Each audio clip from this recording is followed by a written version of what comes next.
الحمد لله نحمده ونصلي على رسوله الكريم أما بعد فأعوذ بالله من الشيطان الرجيم بسم الله الرحمن الرحيم إن هذا القرآن يهدي للتي هي أقوم ويبشر المؤمنين الذين يعملون الصالحات أن لهم أجرا كبيرا وأن الذين لا يؤمنون بالآخرة أعتدنا لهم عذابا أليما صدق اللہ العظیم۔ میرے محترم بزرگوں اور دوستوں، آج میں آپ حضرات کے سامنے قرآن مجید کے اوصاف و فضائل پر روشنی ڈالنا چاہتا ہوں۔ ابھی میں نے آپ حضرات کے سامنے جو آیت کریمہ تلاوت کی ہے، اس کا ترجمہ یہ ہے کہ قرآن اسی راستے کی طرف لے جاتا ہے جو سب سے سیدھا راستہ ہے، اور خوشخبری سناتا ہے ان لوگوں کو جو ایمان لائے اور عمل صالح کیا۔ ان لوگوں کے لیے بڑا اجر و ثواب ہے، اور جو لوگ آخرت پر ایمان رکھتے ہیں ہم نے ان کے لیے جنت تیار کر رکھی ہے، اور جو لوگ آخرت پر ایمان نہیں رکھتے ہم نے ان کے لیے دردناک عذاب تیار کر رکھا ہے۔ قرآن مجید کے پہلے ہی پارے میں ارشاد ربانی ہے، الف لام میم ذالک الکتاب لا ریب فیہ ھدی للمتقین۔ یہ قرآن ایک ایسی کتاب ہے جس میں کوئی شک و شبہ نہیں ہے اور ہدایت ہے متقیوں کے لیے۔ یعنی قرآن مجید شک و شبہ کا محل نہیں ہے، قرآن مجید میں شک و شبہ کی گنجائش نہیں ہے۔ یہ قرآن ان لوگوں کے لیے ہادی اور رہنما ہے جو قرآن سے ہدایت اور رہنمائی حاصل کرنا چاہتے ہیں۔ حضور حق سے محمد کو وہ کتاب ملی، حضور حق سے محمد کو وہ کتاب ملی کہ جس سے قسمت نوع بشر چمک اٹھی، یہ وہ کتاب ہے جس کی کوئی مثال نہیں، یہی وہ کتاب ہے جس کو کبھی سوال نہیں۔ قرآن مجید آقا نامدار تاجدار مدینہ جناب محمد رسول اللہ صلی اللہ علیہ وسلم پر نازل کیا گیا، جو کہ آخری پیغمبر ہے۔ قرآن is revealed on the last prophet محمد صلی اللہ علیہ وسلم۔ قرآن آخری پیغمبر محمد صلی اللہ علیہ وسلم پر نازل کیا گیا۔ یہ ایک ایسی کتاب ہے جس کو کوئی نظیر و مثال نہیں ملتی، نہ فصاحت و بلاغت میں، نہ کلام و بیان میں، نہ احکام و فرمودات میں، ہر اعتبار سے بے نظیر بے مثال ہے۔ یہ وہ نسخہ کیمیا ہے جو ہمارے نبی محمد صلی اللہ علیہ وسلم کے توسط سے ملا ہے، جس میں ہمارے لیے دنیا اور آخرت کی دونوں جگہ کی فوز و فلاح کی ضمانت ہے۔ اتر کر ہیرا سے سوئے قوم آیا، اور ایک نسخہ کیمیا ساتھ لایا، وہ بجلی کا کڑکا تھا یا صوت ہادی، عرب کی زمین جس نے ساری ہلا دی۔ قرآن اللہ کی وہ کتاب ہے جس کی حفاظت کی ذمہ داری خود رب العالمین نے لے رکھی ہے۔ قرآن میں باطل کے گھسنے کی گنجائش نہ آگے سے ہے، نہ پیچھے سے ہے، نہ دائیں سے ہے، نہ بائیں سے، لا یأتیہ الباطل من بین یدیہ ولا من خلفہ۔ قرآن میں اللہ تعالیٰ کا ارشاد ربانی ہے، اِنَّا نَحْنُ نَزَّلْنَا الذِّکْرَ وَإِنَّا لَهُ لَحَافِظُونَ۔ ہم نے ہی اس ذکر یعنی قرآن کو اتارا ہے اور ہم ہی اس کی حفاظت کرنے والے ہیں۔ اللہ تعالیٰ نے قرآن کی حفاظت اس طرح کرائی، جو حفاظ نے اپنے سینوں میں قرآن کے ایک ایک الفاظ کو محفوظ کر لیا، اور قرآن نے قرآن کے پڑھنے کے طریقے اور اس کے لب و لہجے کو محفوظ کر لیا۔ یہ اللہ تعالیٰ کی ہم پر بڑی مہربانی اور فضل ہے کہ قرآن جس طرح آپ صلی اللہ علیہ وسلم پر نازل ہوا تھا، اسی طرح آج بھی موجود ہے۔ اس میں کہیں پر زبر یا زیر یا نقطے کا بھی کوئی فرق نہیں ہوا ہے، بلکہ دوسری آسمانی کتابیں مثلاً توریت، زبور، انجیل تحریف و تبدیلی کا شکار ہو گئی۔ خود یہودیوں اور عیسائیوں نے ان کے الفاظ اور ان کی معنی کو بدل دیا، بہت سی پرانی چیزیں ان کتابوں سے نکال دی گئی اور بہت سی نئی چیزوں کو ان میں داخل کر دیا گیا۔ یہ اس لیے ہوا کہ اللہ تعالیٰ نے ان کتابوں کی حفاظت کی ذمہ داری نہیں لی تھی، کیونکہ وہ کتابیں قیامت تک کے لیے نہیں تھی، اس کے احکام و فرمودات قیامت تک کے لیے نہیں تھے۔ اس کے برخلاف قرآن مجید تحریف و تغیر کی گنجائش نہیں ہے، نہ آج تک اس میں ذرا بھی تحریف ہو سکی ہے، نہ آئندہ ہو سکے گی، کیونکہ یہ وہ کتاب ہے جس کی حفاظت کی ذمہ داری خود رب العالمین نے لے رکھی ہے۔ قرآن کے احکام و حکومات ابدی ہے، ہمیشہ کے لیے ہے۔ قرآن آ جانے کے بعد کسی انسانیت کو دوسری کتاب دیکھنے کی ضرورت نہیں ہے۔ قرآن ہی ان کے لیے مکمل سرچشمہ ہدایت ہے۔ قرآن ہی ان کی تمام دینی و دنیاوی ضروریات کا کفیل ہے۔ نسیم صبح و امن و عافیت، نسیم صبح و امن و عافیت ہر سو پکار آئی، نسیم صبح و امن و عافیت ہر سو پکار آئی، مبارک ہو کہ اب گلشن میں قرآنی بہار آئی۔ قرآن مجید آقا انعام صلی اللہ علیہ وسلم کا ایک زندہ جاوید معجزہ ہے۔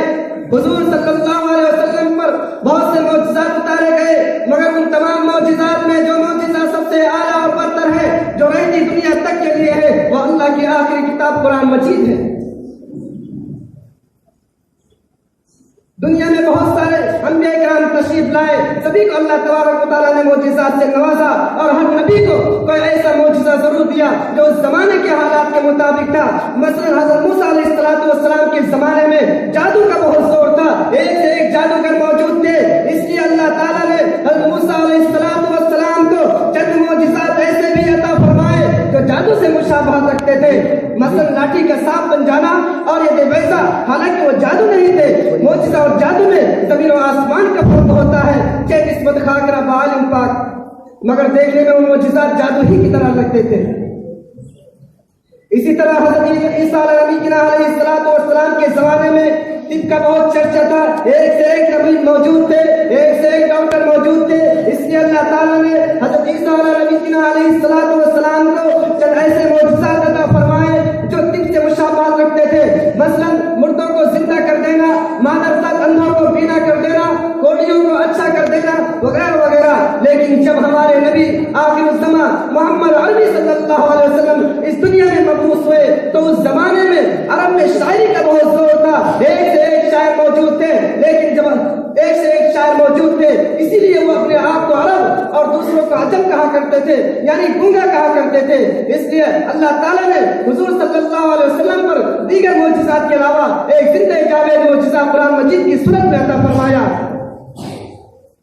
جو اپنی فصاحت و بلاغت میں بے کمال ہے، بے نظیر ہے، بے مثال ہے، جس کے سامنے عربوں کی زبان دانے ہے چھو کر رہ گئی۔ بڑے بڑے فصاح و بلغا نے قرآن کے آگے گھٹنے ٹیک دیے، اور چار ناچار نے قرآن کی فصاحت و بلاغت کو تسلیم کیا اور ہار مانی۔ بہت کوششیں کی، قرآن کی طرح بنا کر لانا چاہا، مگر نہ لا سکے۔ پوری قرآن کیا لاتے، ایک سورہ نہ بنا سکے، ایک سورہ کیا بناتے، ایک آیت نہ بنا سکے، اور قرآن انہیں برابر چیلنج کرتا رہا اور آج تک چیلنج کر رہا ہے۔ مخالفین داد پیستے تھے، قرآن کے مقابلے میں کوئی کتاب، کوئی سورت، کوئی آیت صحیح بنا کر لانے کی لاکھ کوشش کرتے تھے، مگر نہ لا سکتے تھے۔ قرآن نے ممکن ہے، قرآن کو جو چیلنج دیا تھا وہ صرف 1400 برس پہلے ہی کے لیے نہیں تھا، وہ چیلنج آج بھی ہے۔ قرآن مبارک کے قول آج بھی اعلان کرتا ہے کہ قل لئن اجتمعت الانس والجن على ان يأتوا بمثل هذا القرآن لا يأتون بمثله ولو كان بعضهم لبعض ظهيرا۔ اے نبی جی آپ کہہ دیجئے کہ اگر تمام انسان اور جنات مل کر بھی اس قرآن کی طرح بنا کر لانا چاہے تو نہیں لا سکتے، اگرچہ ان کے بعض کا بعض مددگار ہو جائے۔ پھر اللہ تعالیٰ نے ارشاد فرمایا وَإِن كُنتُمْ فِي رَيْبٍ مِّمَّا نَزَّلْنَا عَلَىٰ عَبْدِنَا فَأْتُوا بِسُورَةٍ مِّن مِّثْلِهِ وَادْعُوا شُهَدَاءَكُم مِّن دُونِ اللَّهِ إِن كُنتُمْ صَادِقِينَ فَإِن لَّمْ تَفْعَلُوا وَلَن تَفْعَلُوا فَاتَّقُوا النَّارَ الَّتِي وَقُودُهَا النَّاسُ وَالْحِجَارَةُ أُعِدَّتْ لِلْكَافِرِينَ۔ اگر تم اس قرآن کے بارے میں شک کرتے ہو جو ہم نے اپنے نبی محمد صلی اللہ علیہ وسلم پر اتارا ہے تو تم اسی کے مثل ایک سورہ بنا کر لے آؤ۔ اگر تم اپنے دعوے میں سچے ہو اور سن لو کہ اگر ایسا نہ کر سکو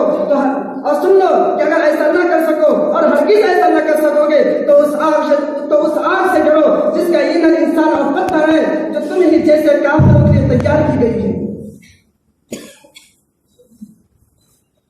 پھر اللہ تعالیٰ نے اپنے قرآن مجید میں ارشاد فرمایا ام یقولون تقولہ بل لا یؤمنون فلیأتوا بحدیث مثلہ ان کانوا صادقین۔ کیا وہ لوگ کہتے ہیں کہ آپ صلی اللہ علیہ وسلم نے اس قرآن کو گڑھ لیا ہے، بلکہ وہ لوگ آپ پر ایمان لانا ہی نہیں چاہتے؟ بس اگر وہ لوگ اپنے دعوے میں سچے ہیں تو ایک صورت ہی بنا کر دکھا دیں۔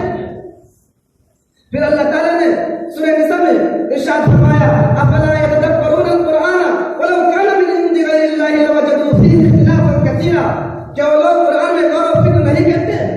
اگر وہ اللہ کے علاوہ، اگر یہ اللہ کے علاوہ کسی اور کا کلام پاک ہوتا تو وہ لوگ بلا شبہ اس میں بہت سارے اختلافات پاتے۔ میرے محترم بزرگوں و دوستوں، یہ قرآن مجید سارے نسل انسانی کے لیے ہے، کسی مسلمان کے لیے نہیں، سارے نسل انسانی کے لیے۔ یہ ساری قرآن مجید صرف مسلمانوں کے لیے مخصوص نہیں کی گئی۔ The Quran is not only for the Muslim, it is not only for the poor, it is not only for the rich, it is not only for the white, it is not only for the village. The Quran is revealed on the last Prophet Muhammad sallallahu alaihi wasallam. It is a book of guidance for Muslims. It is book of guidance for the rich and the poor. It is a book of guidance for all the human beings. یہ قرآن کسی کالے کے لیے نہیں ہے، یہ قرآن کسی گورے کے لیے نہیں ہے، یہ قرآن کسی عربی کے لیے نہیں ہے، یہ قرآن کسی عجمی کے لیے نہیں ہے، یہ قرآن سارے نسل انسانی کے لیے ہے۔ It is a book of guidance for all the human beings. اس لیے قرآن مجید کہ ہم قدر کریں، یہ اللہ تعالیٰ کی ہم پر بڑی فضل ہے کہ قرآن مجید جس طرح حضور صلی اللہ علیہ وسلم پر نازل ہوا تھا بعینہ اسی طرح آج بھی موجود ہے۔ حضور صلی اللہ علیہ وسلم نے ارشاد فرمایا جس شخص کے سینے میں قرآن کا کوئی حصہ نہ ہو وہ ویران گھر کی طرح ہے، چکے میدان کی طرح ہے۔ الفاظ حدیث یہ ہے ان الذی لیس فی جوفہ شیء من القرآن کالبیت والخط۔ دوسری حدیث میں آپ صلی اللہ علیہ وسلم نے ارشاد فرمایا جو بخاری شریف کی ہے خیرکم من تعلم القرآن وعلمہ، تم میں سب سے بہتر شخص وہ ہے جو قرآن کو سیکھے اور سکھائے۔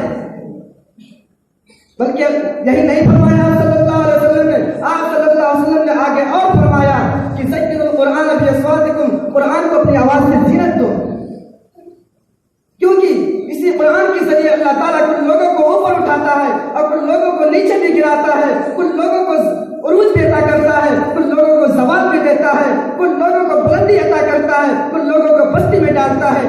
اللہ کے رسول صلی اللہ علیہ وسلم نے ارشاد فرمایا ان اللہ یرفع بهذا الکتاب اقواما به ویضع به آخرین۔ اللہ تعالیٰ اسی کے ذریعے کچھ لوگوں کو اوپر بھی اٹھاتا ہے اور کچھ لوگوں کو نیچے بھی گراتا ہے۔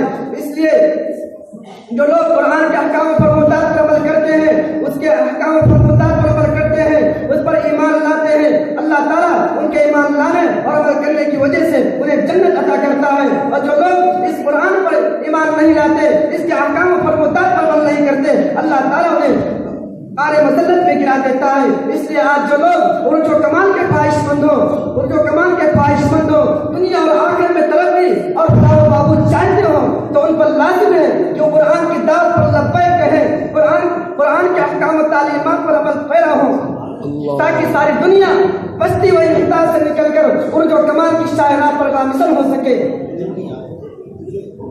مسلمانوں اٹھو قرآن کی دعوت کو پھیلاؤ، مسلمانوں اٹھو قرآن کی دعوت کو پھیلاؤ، جہاں میں ایما کو عافیت کے راز سمجھاؤ، زمانہ آج بھی قرآن ہی سے فیض پائے گا، مٹے گی ظلمت شب اور سورج جگمگائے گا۔ وآخر دعوانا الحمدللہ رب العالمین۔